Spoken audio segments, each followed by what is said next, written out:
So I just wanted to go into these Halloween films, or not necessarily into the films, but more so into the archetype of Michael Myers and certain characters, what they represent, what Halloween represents.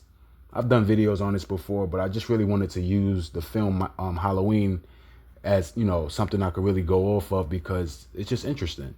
Especially watching the Rob Zombie films, like the Rob Zombie films, it really goes into the esoteric. Like it's really glaring in regards to what Rob Zombie is trying to convey. Like he's trying to let us know that Michael Myers represents this aspect of lunacy. This is why he's associated with, this archetype of a horse, the horse representing a psychopomp, the white horse, right? So if you watch the Rob Zombie films, you understand, the esoteric front, and it's in your face. It's like even in the beginning of the movie, he lets you know what the white horse represents, in conjunction with Michael Myers, because the white horse represents a lot of things like innocence and whatnot. So you would think, oh, how is it associated with Michael Myers if it represents innocence? Because it's not applied just when it comes to that attribute. That attribute isn't applied to him, but the attribute of purification or sacrifice, rebirth, you know what I mean, as well as the understanding of knowledge that's associated with Michael Myers, because he gains it from his guide, that being the mother goddess figure, his mother Deborah, right? Deborah. Think about it. The mother's name is Deborah, and his name is Michael.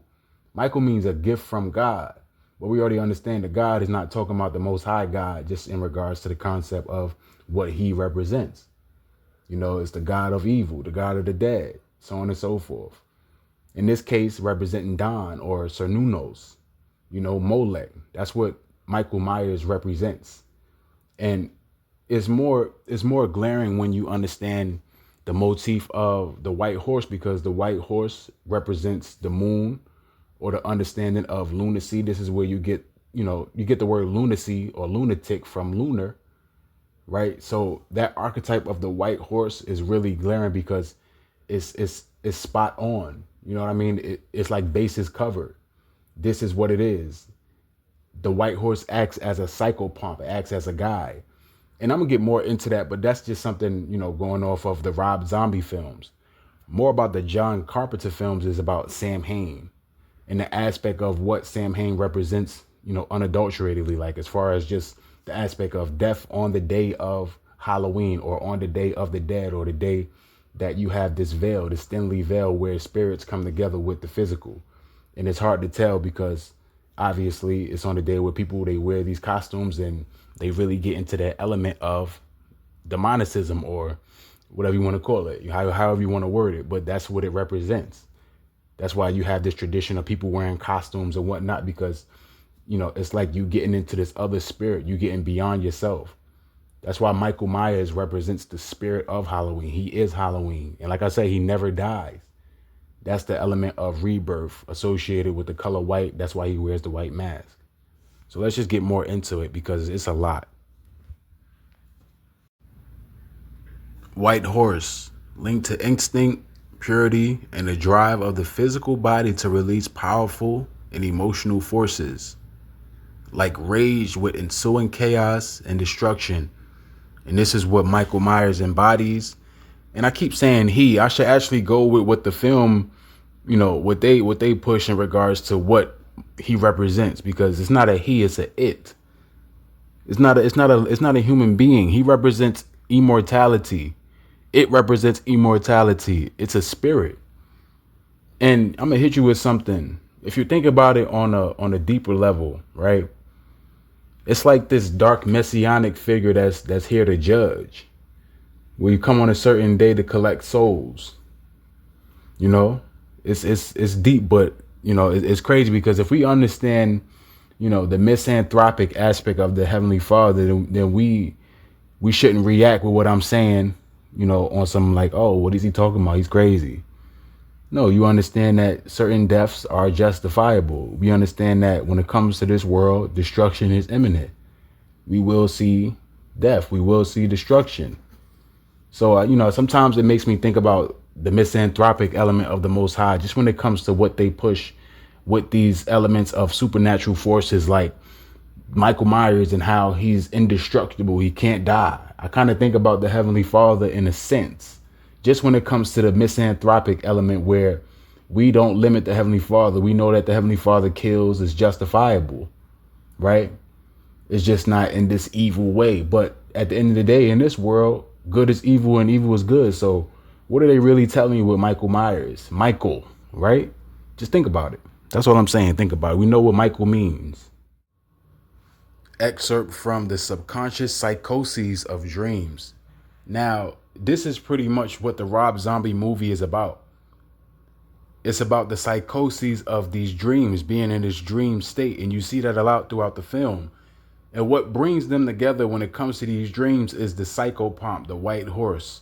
Because Michael Myers is associated with it. His mother is associated with it, as well as Laurie in the Rob Zombie film. Not in the John Carpenter film, but just the Rob Zombie film. John Carpenter alludes to it in certain aspects, but it's more glaring in the Rob Zombie film when it comes to what the white horse represents and the understanding of the dreams that you see throughout the movie. The dreams going into, this state of a portal, like you're in this luminal world, this liminal world where it's like a portal. That's what it represents when it comes to the state. What is that? That's whatever you think it is what that is. The theory is that this ambiguous stimuli here will bring your subconscious thoughts into the light and illuminate them. So what do you see?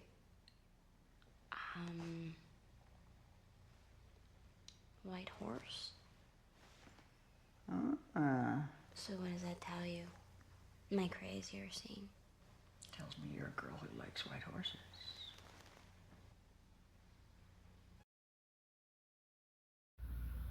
So this right here is the start. This represents the inception of the movie, just when it comes to what the guide is, what the purpose of the film is, what the motif is. And the motif is the psychopomp, the quote unquote white horse. The white horse represents a spiritual guide for Michael Myers, because the white horse is a totem that's also associated with his other spiritual guide, that being his mother. She represents this mother goddess archetype. She does. And I say mother goddess, I'm not talking about any righteous goddess or anything like that. I'm talking about the false goddess that goes back to Eve or Semiramis. She represents the moon goddess. She represents Epona or Rhiannon. That's what she represents. And she has on an all white. It's like so glaring just when it comes to this. It's obvious that this is what they're conveying here. You know what I mean? Him being the spirit of a dark version of Endymion. You know what I mean? And Epona being the mother goddess, or Rhiannon being the mother goddess, or Luna. More so Luna because of the white element, the knowledge element. And it's funny because before you see this, right, there's this crash where, the two the policemen, they crash in front of a cow. That's like, none of this is just happenstance. They use a cow because the cow represents knowledge. What does a cow produce? Milk. Milk represents knowledge. Milk is associated with the color white being associated with the moon.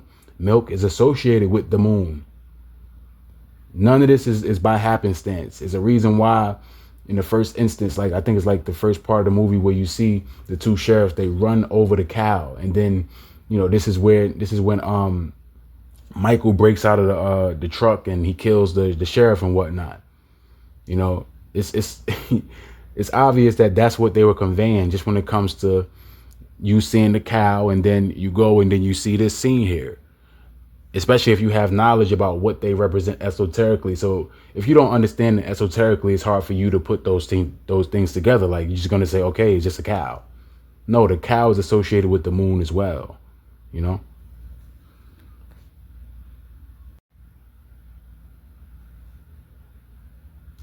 So it's like, in this film with the Rob Zombie element, it really gives you this understanding of these linkages where, Laurie being linked to Michael through the trauma that she faced. It was shown in part 2 of the Halloween movie, just in regards to her reacting off of certain things that he did, and it played on her psyche. It kind of reminds me of Halloween 5, or like the end of part 4, where little Jamie is affected by Michael Myers just when it comes to what he does and how it plays on her psyche. And that linkage is based off of, the narrative of them being family. Like, that's Michael's niece, because that's Laurie's daughter. But that's just when it comes to the sequels. We already know, just in regards to the reboot, they take that element out. It just really follows 1978 just when it comes to the reboot. It starts from 1978, and then 40 years later you have 2018. But I still wanted to go into this because it's so much to it in regards to these connections. Just going into the linkages. So we see here, she's eating a pizza with her friend and her friend's father and whatnot. And out of nowhere, she proceeds to vomit. But it's not necessarily out of nowhere.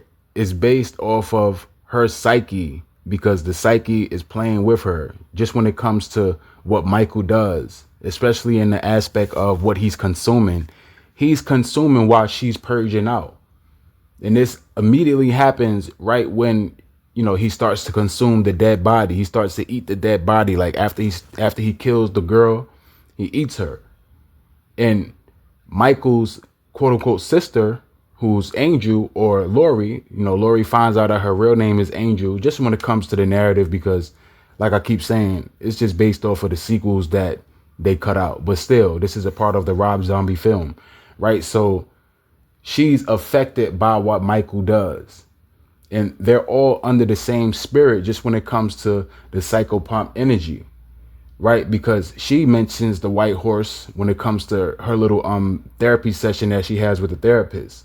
So it's like that one surrogate that brings everything together. This is why she has these little visions and she sees things as far as like little Michael, and she sees Michael's mother. She has these visions where she's being taken and she's being, trapped. But on the outset, you just see it's her. But in her mind, she sees Michael's mother and she sees, the little Michael. But, at the end, they all come together, and it's like she becomes one of them. She becomes them, just based off of the linkage when it comes to the relation, as well as the understanding of, these things that's playing on her psyche and how that can overtake a person. Just when it comes to the element of Sam Hain, or the element of, that destructive type of spirit, right? So she's throwing up while he's consuming, letting you know that there's a link between them spiritually. There's a connection between them spiritually, right? So, it's a lot just when it comes to these films, man. And right after this scene here, it pans to the moon. And after it pans to the moon, Michael goes into this dream state where he's talking to his mother. His mother represents the moon goddess. That's why, it panned to the moon after this scene. And it just shows everything coming together just as I laid out, right? Like after you see this scene, you see the moon, and then you see Michael Myers, and he's talking, as little Michael, he's talking to his mother, and then the mother brings Michael to her, the girl that you see right here on the screen. Brings Michael to her, her body laid on some sort of something that's like some sort of surface, and she's laying down, and she wakes up and it's like a dream, because those dreams that they're having represents a linkage between them, right? And the white horse is the subject. The white horse is like what brings them together. And the white horse is just a psychopomp. It's a guide.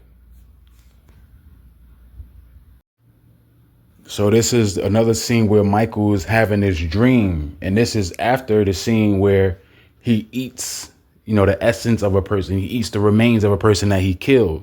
And while that's going on, while he's consuming, Laurie is purging out. Laurie is vomiting. Like I said, representing that linkage between the two. It's kind of similar to that of Halloween 5 with little Jamie, like I said.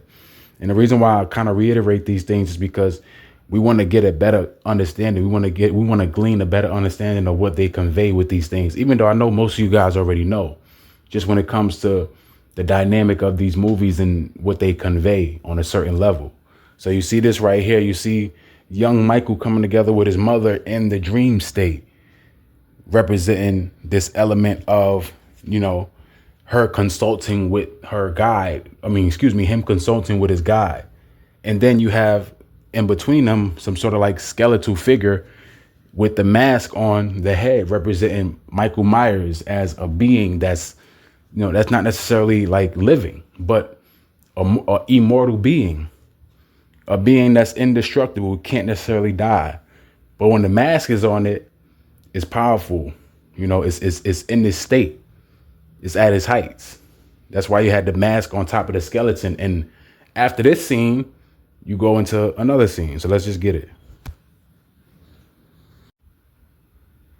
So this is pretty much what we see after the dream state that Michael is in, where his mother leads him to Laurie as Laurie's laying down. Now, this is the dream that Michael was having about her. This is further explaining the linkage between Michael and Laurie, just in regards to the psyche aspect, in regards to the spiritual bent. Like, it's like they're spiritually bonded in a way that's, that's subconscious, but it reaches that liminal point just when it comes to the movie and, what it reaches in regards to the climax. But you see the skeletal element here, right? So all these things just represent this aspect of the linkages between the two, as well as, the mother, just when it comes to the understanding of the goddess that guides them, the psychopomp. The mother goddess and the white horse are pretty much one and the same. And I also would like to add that you notice that they both have a dream at the same time. And they both have this dream at the same time based off of one consuming and one purging out, giving you this as above, so below effect where they come together, the opposites. Innocence and evil coming together to make evil, right? Because when it comes to the innocents, what are they? They're feeble. It's easy to get them down with your program.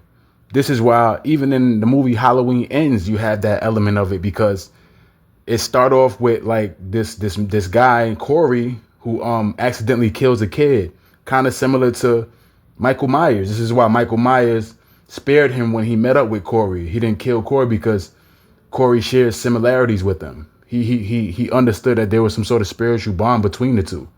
When it comes to Michael Myers perceiving him, it's like they have similarity. They have something in common where, they kill the innocent.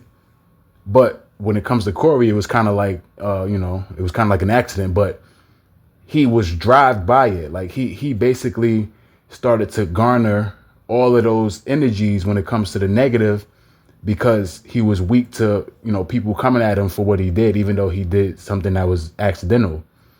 But he took that negativity and he turned it into negativity further by, becoming pretty much what Michael Myers was, or on the same level. Not to digress, even though it's kind of like in the same vein, but still, with this, I just wanted to, go into the aspect of how they're linked when it comes to the character of Laurie Strode and Michael Myers and Rob Zombie's Michael Myers, because we know Jamie Lee Curtis, she's famous for playing that role of Laurie Strode, and it's pretty much a whole different dynamic in the John Carpenter films. But for the most part, you still have similarities. But still, I wanted to go into the Rob Zombie aspect, just for this version. For the Patreon version, I guess I'll go into the John Carpenter, or we'll do like many versions of this film, because this is one of my favorite films, to be honest with you. So after she discovers this, when it comes to, this little billboard here where she learns that Dr. Loomis had wrote a book and pretty much wanted to profit off of the deaths that came from Michael Myers. You see Michael Myers' face here. You don't really see his face in the John Carpenter films. They kind of keep that under wraps, for the most part. And he doesn't even talk in the John Carpenter films. But Rob Zombie, he just, he twisted it. He took a whole different turn and he said, you know what? We're going to make Michael talk. We're really going to show the kid element of Michael. We're going to have him have a voice. And we're also going to show his face in certain elements. And this is what you see here with the Rob Zombie film. And, also regarding the element of how Laurie finds out that she's actually family to Michael, through reading the book and seeing that Laurie was actually someone who was adopted. Her real name is Angel. Just when it comes to the Rob Zombie element, I'm actually glad that John Carpenter, he kind of like took away the sequels and just made it 1978 to 2018, just in regards to those 2 years in which, part 1 came out and part 2 came out. I say part 2. I don't really say reboot because it's pretty much, it's pretty much part 2. It's a follow-up of 1978, just 40 years later. But still, with the Rob Zombie element, it's just something to understand in regards to the esoteric bent. Just when it comes to the linkage is what's really, the story here. Especially in part 2 of the Rob Zombie films, it's really giving you the understanding of how they're linked and how she becomes them, or she becomes of Michael. I say them because of how you see this element of Michael, young Michael, and the mother, as well as the psychopomp. She's a part of that, especially when you see the ending of the movie. But she finds this out, and this is where you get this understanding, especially when you look at the billboard. You see Dr. Loomis here, or the character that plays Dr. Loomis. You see him with the Masonic pose. This is not by happenstance. This is letting you know that these people are in the know. They put it in the movies, right? So it's so much differences between the John Carpenter one and the Rob Zombie one, but it's still giving you that bent of esotericism and Luciferianism. Just when it comes to the thriller that's associated with John Carpenter and the, I guess I want to say like the gritty element, like the real like crazy, gory, nasty element that's associated with Rob Zombie. And also, when Carpenter does Halloween, he's going to be written about in every genre magazine in the world. She's amazing. One of the, she truly started the final girl.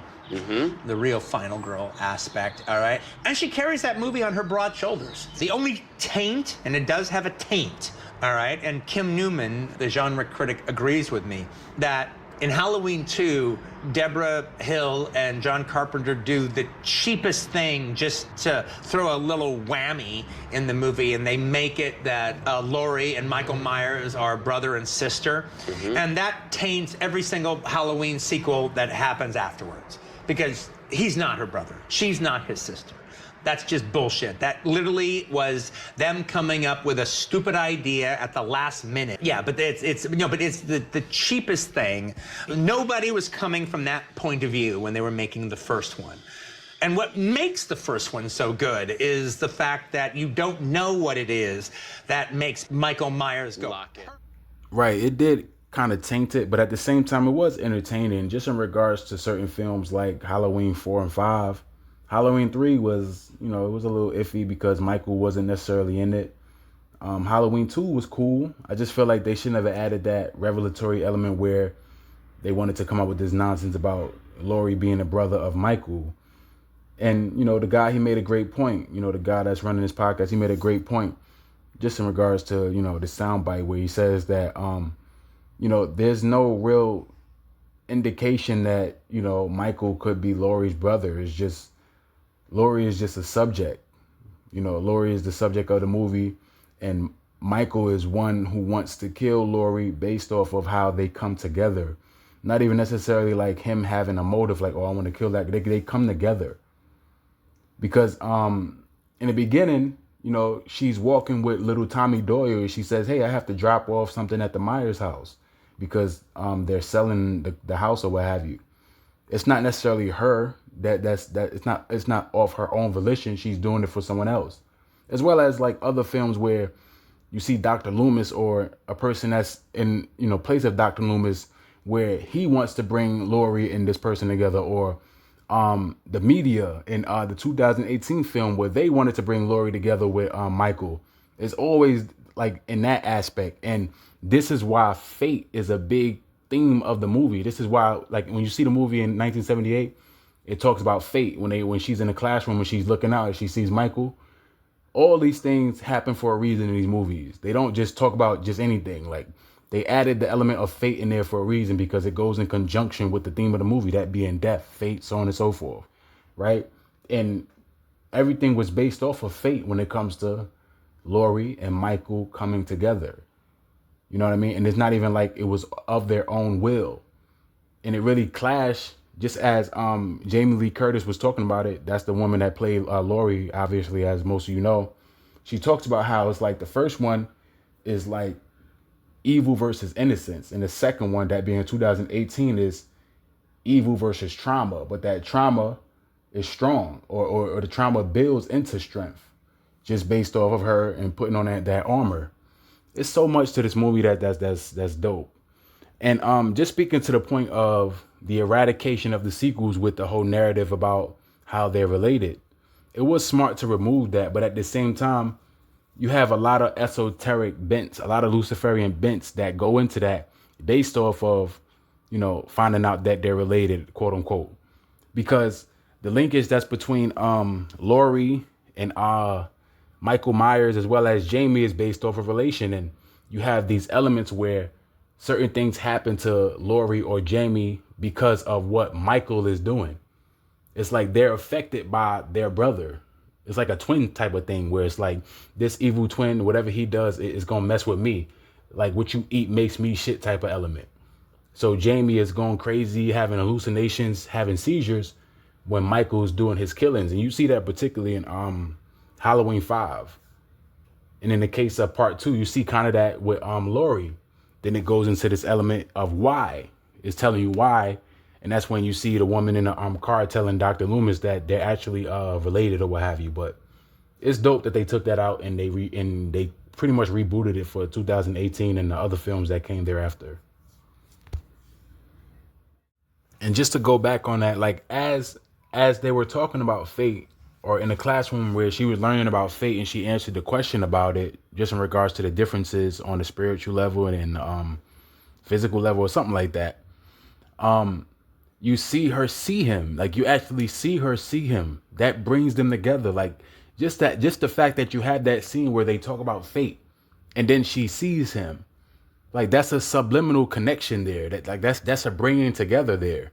Even in this scene where like I said, like the fate thing is what brings together, right? Now she's singing and she's singing a certain song with certain lyrics that indicate, what's to come in the movie where they're alone. I wish I had you all alone, just the two of us. It's like, and she sings that song throughout the movie. Like they like Hollywood or like these directors, these producers, they do these things and it's really like genius. It's really dope. I'm not even like trying to like bash it on a level like, trying to expose anything.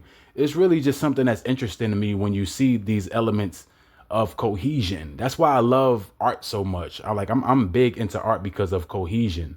And you see the cohesiveness when it comes to like how things meet.